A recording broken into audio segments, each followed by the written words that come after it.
మాతృదేవోభవ. నేను మీ డాక్టర్ శ్రీధర్. నా cell number 9295909819. ఇప్పుడు మనం చెప్పుకోబోయే విషయం ఏంటంటే రవి సంక్రమణం. ఈ రవి సామాన్యంగా ఒక్కొక్క రాశిలో ఒక్కొక్క నెల చొప్పున తిరుగుతూ సంవత్సర కాలానికి పూర్తిగా ఒక రాశి చక్రాన్ని పూర్తి చేస్తారు. నెలకు ఒక్కొక్క రాశిలో మారుతూ ఉంటారు. కాబట్టి ఈయన ఒక రాశి నుంచి ఒక రాశికి వెళ్ళేటప్పుడు ఆయన ఇచ్చే ఫలితాలు ఒక్కొక్క రాశికి మారుతూ ఉంటాయి. ఆయన ఒకే దగ్గర ఉండరు కాబట్టి సంవత్సరం పాటు ఒకే దగ్గర ఉన్నారనుకోండి, ఇంచుమించుగా అలాంటి గ్రహాలకు ఆ సంవత్సరం అంతా అదే ఫలితాలు ఉంటాయి. కానీ ఈ రవి అనేటటువంటి ఆయన నెలకి మారుతూ ఉంటారు కాబట్టి రాసుల్లో ఫలితాలు ఒక్కొక్క రాశికి ఒక్కొక్క ఫలితం వస్తూ ఉంటుంది, ఒక్కొక్క నెలలా మారిపోతూ ఉంటాయి. అయితే ఈ గోచార ఫలితాలలో మనకి ఈ రవి ఒక నెలకాలం ఉండటం వల్ల ఫలితాలు మారటమే కాకుండా ఇక్కడ దీన్ని సంక్రమణం అంటూ ఉంటారు. ఒక రాశి నుంచి ఒక రాశికి మారడాన్ని సంక్రమణము అంటూ ఉంటారు. ఇక్కడ ఇప్పుడు వరకు ఈ 15/3/2025 నుండి కుంభం నుండి మీనంలోకి ప్రవేశిస్తున్నారు. అక్కడ నెల రోజుల పాటు ఉంటారు. అంటే 14వ తారీఖు ఏప్రిల్ నెల 2025వ తారీఖు వరకు సూర్యభగవానుడు అక్కడే ఉంటూ ఉంటారు. ఇక్కడ మీనంలో ఉంటారు. ఇప్పుడు కుంభం నుంచి మీనంలోకి వెళ్తున్నారు కాబట్టి ఇక్కడ ఏ రాశుల వారికి ఏ ఫలితాలు వస్తాయి అనేటటువంటిది మనం తెలుసుకోవాల్సి ఉంది. రవి కుంభరాశి నుండి మీనరాశిలో ప్రవేశిస్తున్నారు. 15వ తారీఖు మార్చి నెల 2025న మీనరాశిలో ప్రవేశించి నెల రోజుల పాటు అక్కడనే ఉంటారు. ఆ డేట్ ఏంటంటే ఆ తిథి 14వ తారీఖు ఏప్రిల్ నెల 2025 వరకు మనకి ఇక్కడ సంచారం చేస్తూ ఉంటారు మీనంలో. కాబట్టి కుంభరాశి వారికి ద్వితీయ స్థానం అవుతుందండి. ఆ ద్వితీయ స్థానంలో ఏ విధమైనటువంటి ఫలితాలు ఇస్తారు అని చెప్తున్నట్టు ఇది మనకి ఆ శాస్త్రం చెప్పిన విషయాన్ని మనం చెప్పుకుందామండి. హీనత్వం దుష్ట సంసర్గో మనస్తాప శిరోవ్యధ నిష్ఫలం కృషి వాణిజ్యం విత్తరాశిగతౌ. విత్తరాశి అంటే ఇక్కడ ద్వితీయ స్థానం, దాన్ని ధనస్థానం అని కూడా అంటారు. కాబట్టి ఆ ధనాన్ని విత్తం అంటాం. కాబట్టి ఇక్కడ 2వ స్థానం మీనం అవుతోంది. కాబట్టి అక్కడ కనుక రవి ఉన్నట్టయితే ఎవరికైనా ఏ రాశి వారికైనా, ఇప్పుడు మనం చెప్పుకుంటున్నది కుంభరాశి కాబట్టి ఈ కుంభరాశి వారికి ద్వితీయంలో ఉన్నారు. కాబట్టి ఈ విధమైన ఫలితాలన్నీ ఇప్పుడు పైన చెప్పుకున్న ఫలితాలన్నీ చెప్తున్నారు.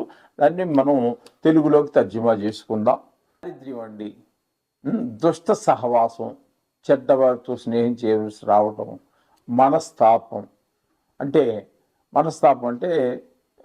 ఏదో కష్టం కలగటం మనసుకి, శిరోవ్యాధి, వ్యాపారం నందు కానీ వ్యవసాయం నందు కానీ ఎవరు ఏదో పని చేస్తూనే ఉంటారు కదండి, అక్కడ ఆ ధన నష్టం కలగటం, చేయి వృత్తిలో ధన నష్టం రావటం, లాభాలు రాకపోగా ధన నష్టం జరగటం, ఇట్లాంటి ఫలితాలన్నీ కూడా ద్వితీయ స్థానంలో సూర్యభగవానుడు సంచారం చేయటం వల్ల మనకి కుంభరాశి వారికి ఈ విధమైనటువంటి ఫలితాలన్నీ కలుగుతున్నాయి.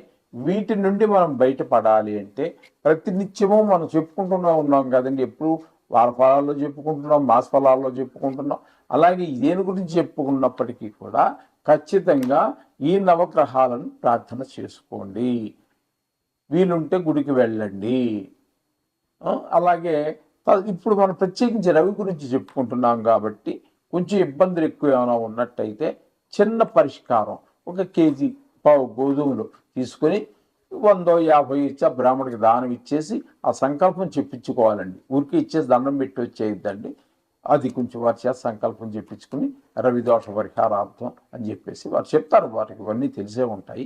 చేసి మీరు అక్కడ దాని నుంచి మీరు ఆ సూర్యభగవానుడి యొక్క దుష్ఫలితాల నుంచి మీరు విముక్తి కావాలని ఆశిస్తూ కుంభరాశి నుండి మీనరాశిలోనికి 15వ తారీఖు మార్చి నెల 2025న ప్రవేశించి 14వ తారీఖు ఏప్రిల్ నెల 2025 వరకు ఆయన అక్కడే సంచారం చేస్తారు, 1 నెల రోజుల పాటు.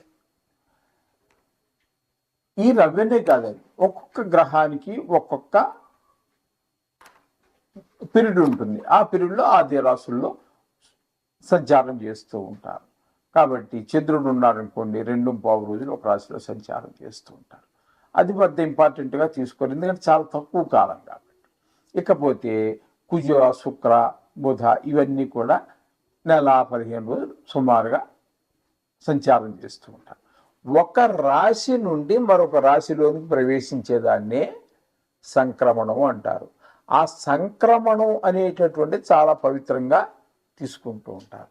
అన్ని గ్రహాలకి ఉన్నప్పటికీ ఈ సంక్రమణం అనేటటువంటి పదము ఎక్కువగా రవి భగవాను యొక్క రాశి నుంచి మరొక రాశిలోకి ముందుకు వెళ్ళేటటువంటి ఆ సంచారాన్ని సంక్రమణంగా చెప్తారు. ప్రతిదీ సంక్రమణమే, కానీ రవి భగవానుడి గురించి ఎక్కువగా చెప్పుకుంటూ ఉంటారు.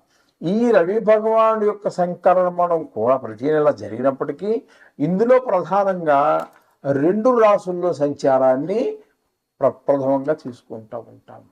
అక్కడంటే మనకి ఒకటి మకర సంక్రమణం, ధనురాశిలో నుంచి ధనుర్మాసం ధనురాశి నుంచి ఇక్కడ మకరంలో ప్రవేశించేటప్పుడు దాన్ని మకర సంక్రమణం అంటాం.